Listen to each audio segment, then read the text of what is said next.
Bonjour à toutes et à tous. Donc effectivement, après ces données de cadrage sur la situation de l'alcool en France, on a prévu un certain nombre de focus thématiques dont les premiers portent spécifiquement sur les jeunes, puisque vous le savez, c'est une des principales populations à risque, puisque les consommations d'alcool sont d'autant plus dommageables pour la santé qu'elles interviennent avant l'âge de 25 ans, avant que la maturation cérébrale soit terminée. Et on sait par ailleurs que la précocité des consommations est un facteur de pronostic défavorable quant au risque de basculer dans une alcoolodépendance. Alors pourquoi une enquête qualitative ciblée sur les adolescents, cette enquête Aramis? D'abord parce que c'est un manque de connaissances qui était clairement identifié par l'expertise collective de l'INSERM de 2014 sur les conduites addictives chez les adolescents. On a aujourd'hui à peu près 20 ans de recul sur les consommations en population jeune, grâce à un dispositif d'enquête en population générale qui est assez satisfaisant, qui nous apprend plusieurs choses. D'abord que la diffusion des produits se fait pendant les années collège d'une manière assez rapide, que ce soit le tabac, l'alcool ou le cannabis, puisque c'est les trois produits les plus consommés par les adolescents. On sait aussi que les habitudes de consommation s'enracinent pendant les années lycée, puisque sur l'alcool, on a un doublement de la proportion des buveurs réguliers entre la seconde et la terminale. Donc à partir de là, l'idée de cette enquête Aramis, c'était d'étudier les contextes de consommation et d'essayer de voir comment les comportements d'usage, en particulier d'alcool, qui nous intéressent aujourd'hui, sont enchâssés dans des pratiques sociales avec l'objectif, in fine, de contribuer à la réflexion sur l'amélioration des stratégies de prévention. Donc Aramis portait sur l'ensemble des produits, pas seulement l'alcool, mais je vais faire un focus là-dessus aujourd'hui. Et vous pouvez retrouver l'ensemble des résultats à la fois sous forme de synthèse de 8 pages et de rapports complets sur le site de l'OFDT. Juste un mot de la méthode. On a interrogé 200 mineurs en face à face dans 7 régions différentes, en veillant à diversifier les milieux d'enquête, les milieux sociaux notamment. Et l'ambition de cette enquête, c'est donc d'avoir un focus sur une génération née entre 1996 et 2002, avec l'idée de pouvoir reproduire cette enquête à échéance régulière. Alors du côté des constats généraux, d'abord ce qu'on voit, c'est que c'est une génération qui est marquée par de fortes disparités, sociales notamment, ce qui ne la distingue pas des précédentes. En revanche, ce qui la distingue peut-être, c'est un point de convergence fort sur l'intériorisation de la précarité et une forte défiance quant à l'avenir. Ça, c'est le premier constat. Le deuxième, c'est l'importance des référents familiaux, avec une croyance forte dans la famille qui nous a un peu surpris dans l'enquête, et des attentes importantes à l'égard des parents en termes de références, de valeurs, de normes. L'autre élément intéressant sur l'importance des référents familiaux, c'est l'intériorisation de la transmission. C'est-à-dire que, interrogés sur leur consommation de produits, l'ensemble des mineurs avaient tendance à les rapporter à la consommation de leurs propres parents et même de leurs grands-parents. Le troisième constat général, c'est l'omniprésence des produits dans la vie quotidienne et dans l'espace public, surtout l'alcool, qui a un statut un peu particulier, j'y reviendrai tout à l'heure. Et puis, troisième constat général, cette idée de vouloir tout essayer, cette sorte de fétichisation de l'expérimentation qu'on peut considérer comme un trait générationnel autour de deux idées. D'abord, l'idée de ne pas regretter après. Il y a une forte récurrence thématique du thème de la tentation, en mettant un peu sur le même plan les drogues et les filles à cet âge de la vie. Une récurrence thématique de l'hédonisme également, avec la notion de plaisir et l'idée de profiter tant qu'on est jeune. Et puis l'idée aussi que ce qu'il y a de mieux à vivre, c'est maintenant. Toujours dans les traits générationnels, ce qui ressort des récits des adolescents, c'est l'idée d'être dans l'ambiance, de ne rien rater, ce que les psychosociologues appellent le FOMO, Fear of Missing Out, donc finalement un indice d'hyperconnexion et de rapport intense au temps présent. Alors au-delà de ces caractéristiques générales, l'objet de l'enquête, c'était vraiment d'étudier les circonstances des premiers contacts avec les produits, les représentations et les contextes de consommation. Alors du point de vue des initiations, ce qu'on voit, c'est que d'abord, le premier contact avec les produits, en particulier l'alcool, c'est un événement biographique significatif qui génère des souvenirs assez vivaces, qui sont retracés dans des termes très précis, datés, circonstanciés, avec une restitution d'une forme d'excitation initiatique qui revient dans tous les discours. Le deuxième constat, c'est l'idée que les premières fois donnent lieu à une palette d'impressions et de motivations qui sont assez différenciées selon les produits. D'abord, s'agissant de l'alcool, la première chose intéressante, c'est de voir que c'est le seul produit psychoactif qui est expérimenté dans le cadre familial. C'est-à-dire que la première fois, c'est tremper les lèvres au Nouvel An ou au moment d'un anniversaire, c'est en général du champagne, parfois aussi du vin ou des alcools forts, avec une impression de déplaisir la première fois, qui est relativement forte. Mais cette première initiation est suivie d'une contre-initiation entre 12 et 16 ans, qui est considérée comme la véritable première fois et qui correspond au premier verre qui est bu en entier, avec des alcools assez différents, cette fois plutôt de la bière, des alcools forts ou des cocktails, avec des amis, et souvent aussi des mélanges qui sont assez fortement dosés. Ce qui distingue l'alcool des autres produits, c'est que le tabac, à l'inverse, donne lieu à des sensations de déplaisir la première fois, c'est majoritairement, à l'inverse du cannabis qui, au contraire, est considéré comme un produit agréable dès la première fois. Certains jeunes parlent même de révélation. Alors ces premières fois et ces représentations, elles sont articulées à une hiérarchie subjective des risques qui est assez différenciée selon les produits.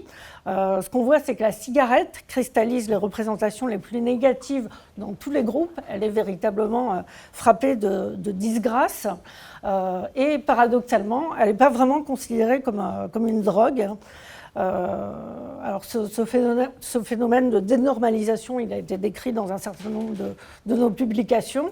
C'est à peu près l'inverse pour l'alcool, qui donne lieu à des représentations très positives, qui est fortement valorisée, avec l'idée, avant la première fois, mais aussi après, que l'alcool rend les gens heureux et qu'il est associé à la joie, la fête, le bien-être, l'insouciance, la détente, etc. Donc une représentation très, très valorisée avec une minimisation des risques importante.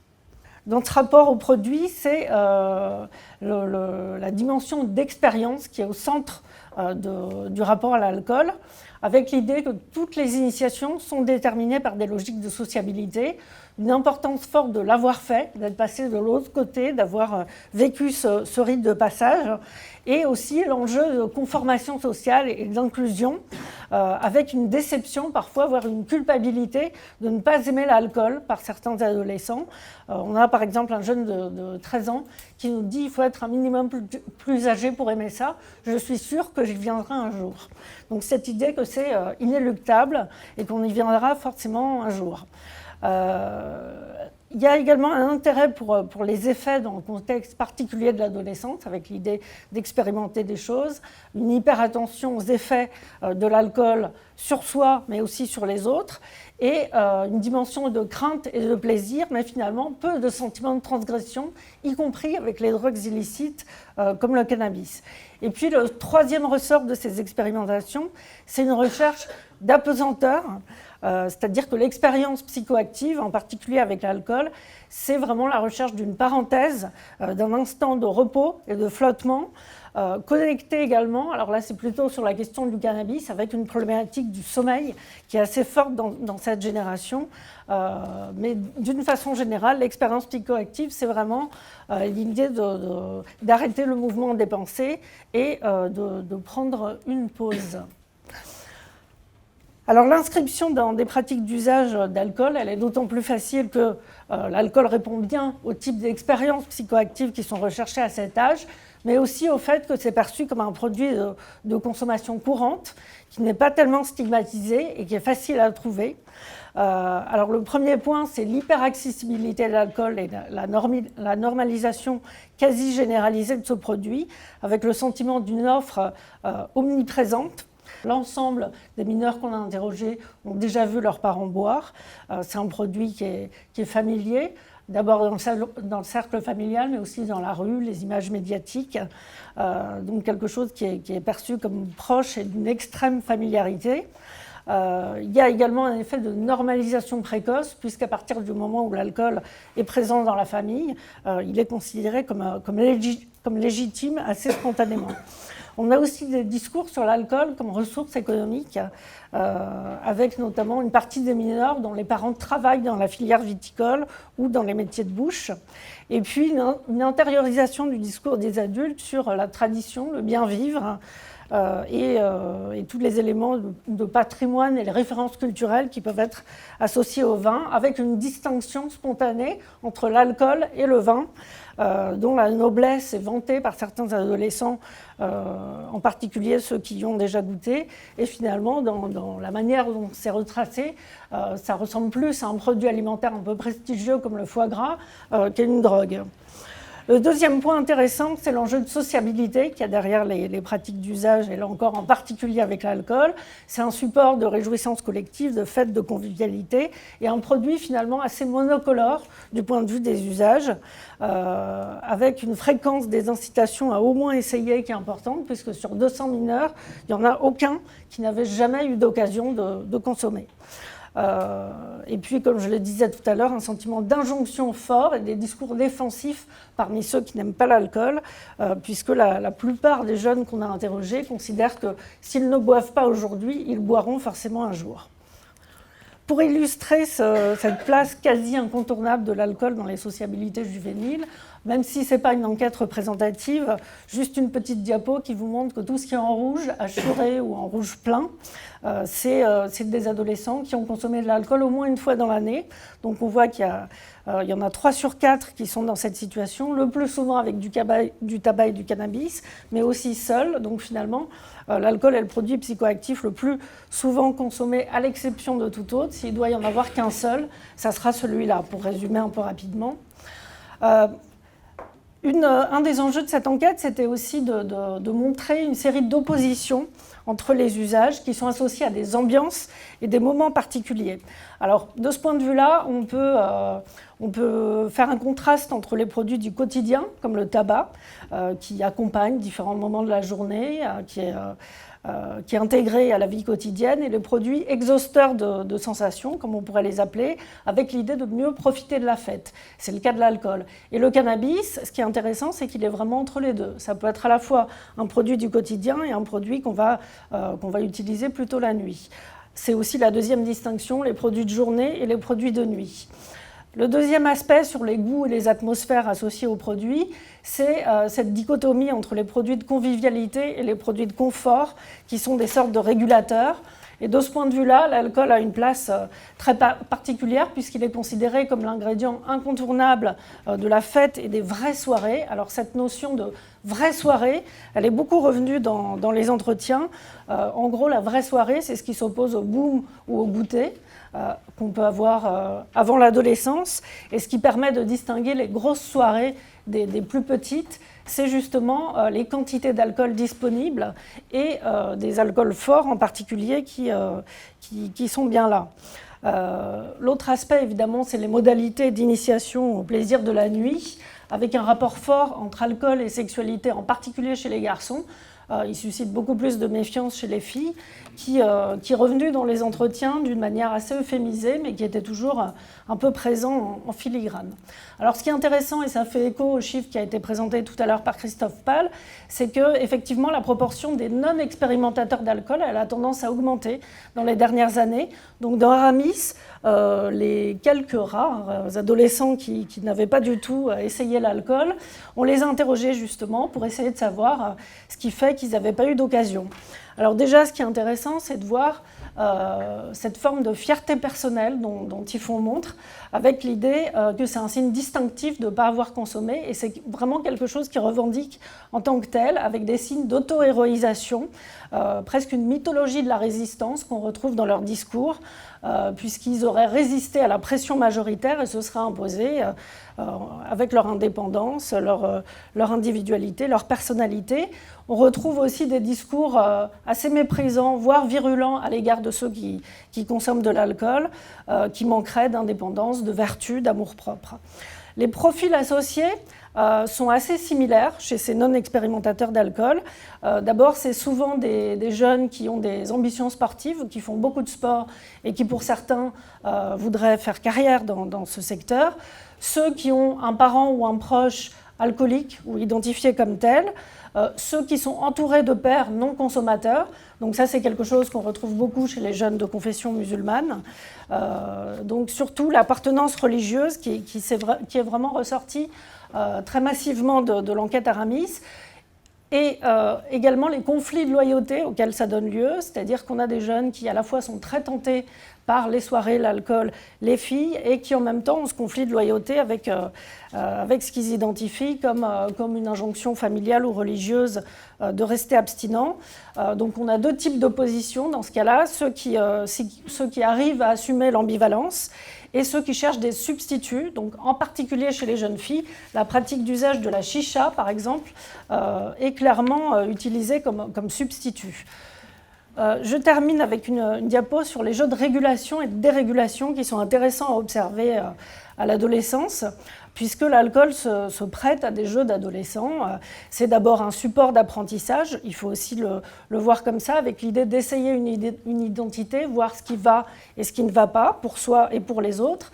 Il y a aussi des jeux de rôle. Dans des groupes de garçons en particulier, certains qui poussent leurs camarades à boire pour voir ce que ça va leur faire, soit parce qu'ils savent que leur camarade ne tient pas bien l'alcool, l'idée de le déréguler, de le pousser en dehors de ses limites. Donc clairement, cette différence entre soi et l'autre qui se joue à travers l'alcool. Il y a aussi tout un ensemble de jeux autour du risque, sachant qu'à cet âge, le risque est aussi une figure positive. Il y a l'idée de s'exposer pour pouvoir vérifier qu'on arrive bien à se rattraper après. Mais en tout cas, l'alcool est presque une figure, un personnage des récits adolescents, avec des récits mythifiés de la cuite, de la défonce, qui sont vraiment un élément du parcours biographique dont font état les mineurs qu'on a interrogés. Le troisième aspect important, c'est un discours très prononcé sur la liberté, la perte de contrôle, le mépris de la dépendance. C'est-à-dire que les jeunes refusent de se voir eux-mêmes comme dépendants. Ils sont dans un déni du rapport privilégié, si on peut dire, qu'ils auraient avec l'alcool. Ils ont des représentations très négatives de l'addict, qui est soit le fumeur, soit l'alcoolique, soit vraiment l'usager de drogue dite dure, puisque cette classification drogue dure et drogue douce, elle est très présente dans l'esprit de cette génération. Et un mythe du contrôle qui est omniprésent, mais on voit bien qu'en pratique, même si les discours sont du genre « moi si ça ne va pas, je m'en vais, je m'arrête quand je veux », il y a quand même cette idée que tout dépend des circonstances et qu'il y a des cas où on va faire exception. Un des aspects les plus intéressants de l'étude, finalement, c'est les techniques d'autorégulation que déploient les jeunes, qui font en quelque sorte de l'autoréduction des risques, avec des seuils de risque qu'ils ont définis pour eux-mêmes. Chez la plupart des filles, à 17 ans, c'est 3 verres d'alcool qu'on retrouve, 5 cigarettes, jamais un joint entier. Il y a aussi des effets de régulation dans le groupe des pairs, en particulier les groupes de jeunes filles qui s'arrêtent entre elles, qui savent qu'elles vont aller en soirée, qu'elles vont consommer de l'alcool, mais elles se donnent la règle de 3 ou 4 verres, et quand l'une d'elles dépasse cette limite, les autres vont l'arrêter. Et puis il y a aussi l'idée de faire durer le verre pendant la soirée, de siroter, voire de jeter la fin du verre d'alcool dans une plante ou aux toilettes. En tout cas, des stratégies d'euphémisation, de contournement qui sont assez intéressantes et qui sont un élément sur lequel, effectivement, pourraient capitaliser les stratégies de prévention. Donc ce sera le mot de conclusion. L'alcool est évidemment un produit très accessible, omniprésent, voire jugé envahissant par certains jeunes, en particulier ceux de confession musulmane, mais c'est aussi une occasion de travailler avec eux sur la question de la régulation des usages, puisque ce qui ressort, c'est quand même une représentation très floue des risques et une confusion assez massive entre publicité et prévention. On en aura une illustration tout à l'heure avec Karine Tataï. Donc finalement, cette aspiration fondamentale qu'on retrouve dans les récits de devenir expert de soi et expert des effets des produits, elle se traduit par une demande d'outils pratiques Je rappelle qu'Aramis a été mené avant les repères de Santé publique France, mais en tout cas, cette connaissance des repères sera clairement un des points qu'on va investiguer dans la deuxième édition de l'enquête qui va démarrer à partir de l'année prochaine. Je vous remercie.